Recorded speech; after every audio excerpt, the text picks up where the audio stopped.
I. Falstaff's Letters by Charles Lamb.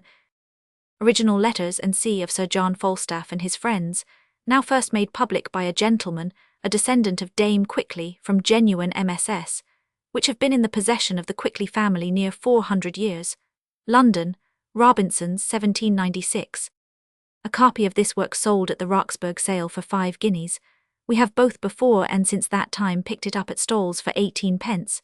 Reader, if you shall ever light upon a copy in the same way, we counsel you to buy it. We are deceived if there be not in it much of the true Shakespearean stuff. We present you with a few of the letters, which may speak for themselves. I prithee, Hal, lend me thy kerchief, and thy unkindness have not started more salt gouts down my poor old cheek than my good rapier hath of blood from foemen's gashes in 35 years' service. Then am I a very senseless mummy. I squander away in drinking's moneys belonging to the soldiery. I do deny it, they have had part, the surplus is gone in charity, accuse the parish officers, make them restore. The horse and wardens do now put on the cloak of supplication at the church doors, intercepting gentlemen for charity forsooth. 'Tis a robbery, a villainous robbery, to come upon a gentleman reeking with piety, God's book in his hand, brimful of the sacrament. Thou knowest, Hal, as I am but man, I dare in some sort leer at the plate and pass, but as I have the body and blood of Christ within me, could I do it? And I did not make an oblation of a matter of £10 after the battle of Shrewsbury in humble gratitude for thy safety. Hal, then am I the PG 226 veriest transgressor denounced in God's code. But I'll see them damned ere I'll be charitable again. Let 'em coin the plate, let them coin the holy chalice. Ha ha ha, and dost thou think I would not offer up £10 for thee? Yea, 100, more, but take heed of displeasing in thy sacrifice. Cain did bring a kid, yea, a firstling upon the altar, and the blaze ascended not. Abel did gather simple herbs, pennyroyal, hal, and mustard, a 4-penny matter, and the odour was grateful. I had £10 for the holy offertory, mine ancient pistol doth know it, but the angel did arrest my hand. Could I go beyond the word? The angel which did stretch forth his finger, lest the good patriarch should slay his son, that Ned Poins hath more colours than a jay, more abuse than a tot pie, and for wit, the cuckoo's dam may be fool of the court to him. I lie down at Shrewsbury out of base fear.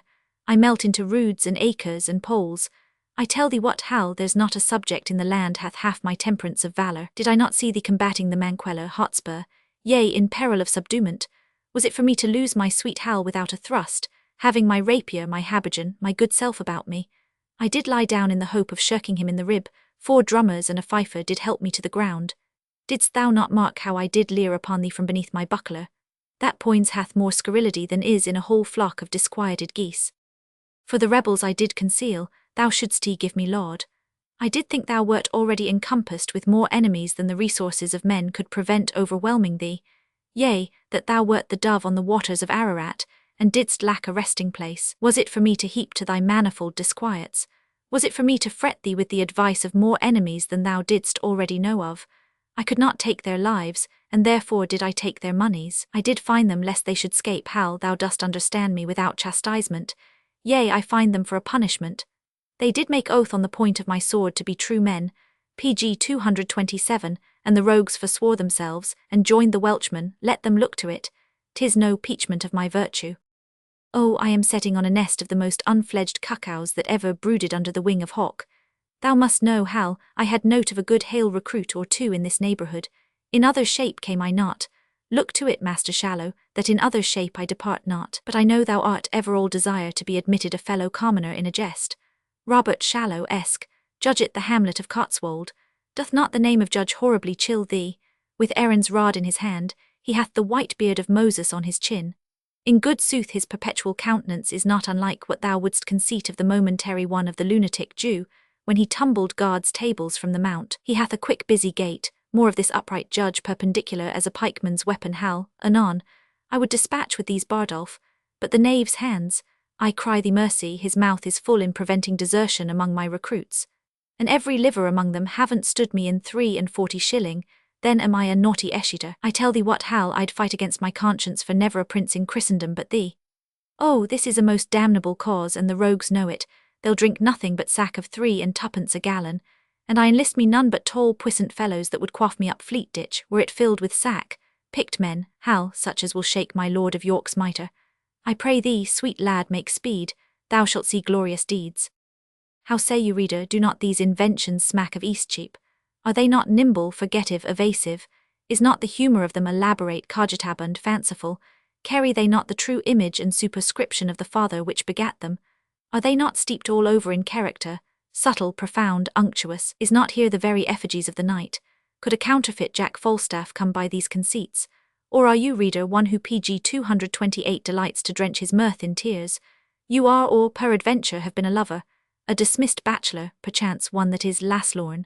Come then, and weep over the dying bed of such a one as thyself. Weep with us the death of poor Abraham Slender.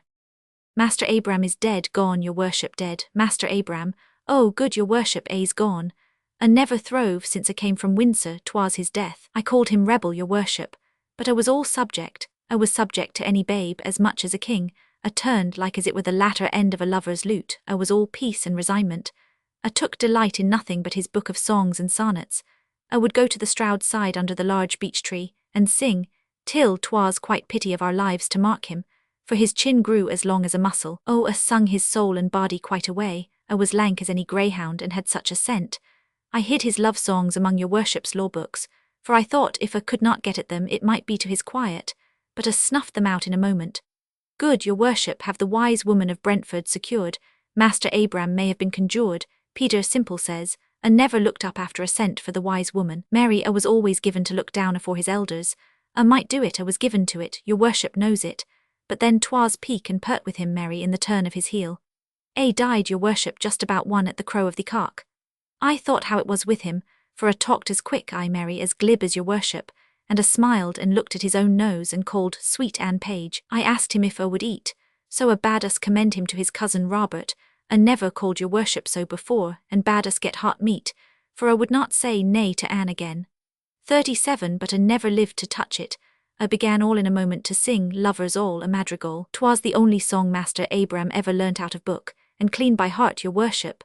And so I sung and smiled and looked askew at his own nose, and sung on till his breath waxed shorter, and shorter, pg 229 and shorter, and I fell into a struggle and died. Alice Shortcake craves, she may make his shroud. Should these specimens fail to rouse your curiosity to see the whole, it may be to your loss, gentle reader, but it will give small pain to the spirit of him that wrote this little book, my fine-tempered friend J. W., for not in authorship or the spirit of authorship, but from the fullness of a young soul, newly kindling at the Shakespearean flame, and bursting to be delivered of a rich exuberance of conceits. I had almost said kindred with those of the full Shakespearean genius itself were these letters dictated. We remember when the inspiration came upon him, when the plays of Henry IV were first put into his hands. We think at our recommendation he read them, rather late in life, though still he was but a youth. He may have forgotten, but we cannot, the pleasant evenings which ensued at the Boar's Head, as we called our tavern, though in reality the sign was not that, nor the street Eastcheap, for that honoured place of resort has long since passed away, when over our pottle of sherris he would talk you, nothing but pure Falstaff the long evenings through. Like his, the wit of J.W. was deep, recondite, imaginative, full of goodly figures and fancies.